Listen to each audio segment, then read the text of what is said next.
MGP Nation, educating the nation.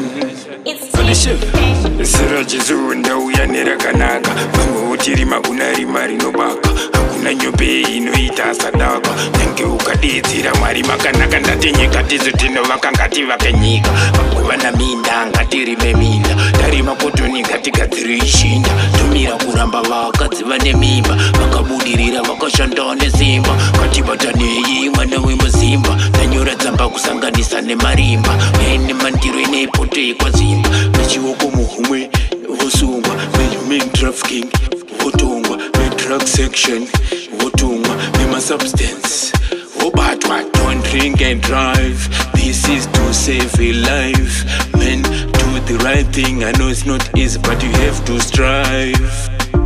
Vana vechikoro toziva zvekuchikoro Mapostori moperera kumakumo Zvinotorongwa upenyu uyedzoro Roma wangu wote ndosangana tumoro Ndati nyika tizo tinovaka ngati vake nyika Takuvanda minda ngati rime minda Tarima kotoni ngati gadzire ishinda Tumira kuramba vakadzi vane mimba Vakabudirira vakashanda nesimba Ngati bataneyi mwana wemuzimba Tanyora dzamba kusanganisa nemarimba Yaine mandiro inepote kwa zimba Ndati wake up, wake up TK vibes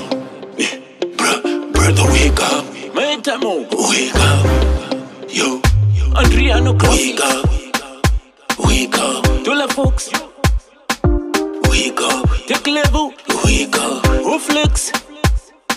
Zira jizunda uyanira kanaka Vangu utirima kuna rima rinubaka Hakuna nyope inoita sadaka Nange ukadezira mwari makanaka Ndati nyika tizutino vaka ngati vake nyika Takuvanda minda ngati rime minda Tarima kotoni ngati gadzire ishinda Tumira kuramba vakadzi vane mimba Vakabudirira vakashanda nesimba Ngati bataneyi mwana wemuzimba Tanyora dzamba kusanganisa nemarimba Ene mandiro inepote kwa zimba Ndati mechiwoko muhumwe vosungwa Human trafficking votongwa Drug section